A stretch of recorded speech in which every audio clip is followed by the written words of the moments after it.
नमस्कार, आपण पाहताय लोकराज्य न्यूज 24। पाहुयात महत्त्वाची बातमी।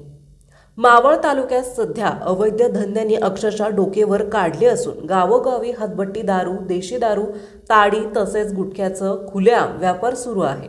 हे सर्व प्रकार राज्य उत्पादन शुल्क विभागाच्या नाकावर टिचून सुरू असताना संबंधित विभागाची भूमिका संशयास्पद ठरत असून जाणीवपूर्वक दुर्लक्ष केले जात असल्याचा गंभीर आरोप नागरिकांकडून केला जात आहे। तालुक्यात अवैध दारू विक्रीचे अड्डे सर्वश्रुत असतानाही उत्पादन शुल्क विभागाकडून ठोस कारवाई होत नसल्याने ही मूकसंमती तर नाही ना, असा थेट सवाल उपस्थित होत आहे। परिणामी अवैध दारू व्यावसायिकांचे मनोबल वाढत असून सामाजिक आरोग्य, कायदा सुव्यवस्थेला मोठा धक्का निर्माण झाला आहे। दरम्यान उत्पादन शुल्क विभाग अपयशी ठरत असताना गुन्हे शाखा युनिट 4 पिंपरी चिंचवड यांच्या पथकाने पुढाकार घेत अवैध हातभट्टी दारू विरोधात मोठी कारवाई केली आहे। या कारवाईत 1,45,000 रुपये किमतीचा तब्बल 2,900 लिटर गुळ मिश्रित रसायन साठा जप्त करून नष्ट करण्यात आला।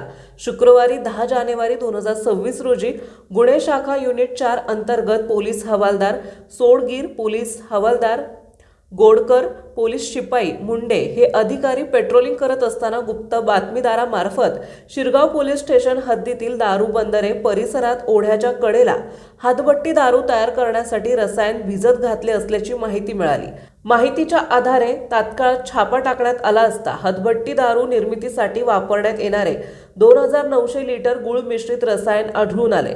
सदर मुद्देमालाची किंमत अंदाजे 1,45,000 रुपये असून तो प्रोहिबिशन कायद्यान्वये नष्ट करण्यात आला। या प्रकरणी चंपा सनी कर्मावत, राहणार भोंडवे वस्ती, किवळे, तालुका हवेली, जिल्हा पुणे या महिला आरोपी विरुद्ध शिरगाव पोलीस ठाणा येथे गुन्हा दाखल करण्यात आला असून पुढील तपास सुरू आहे।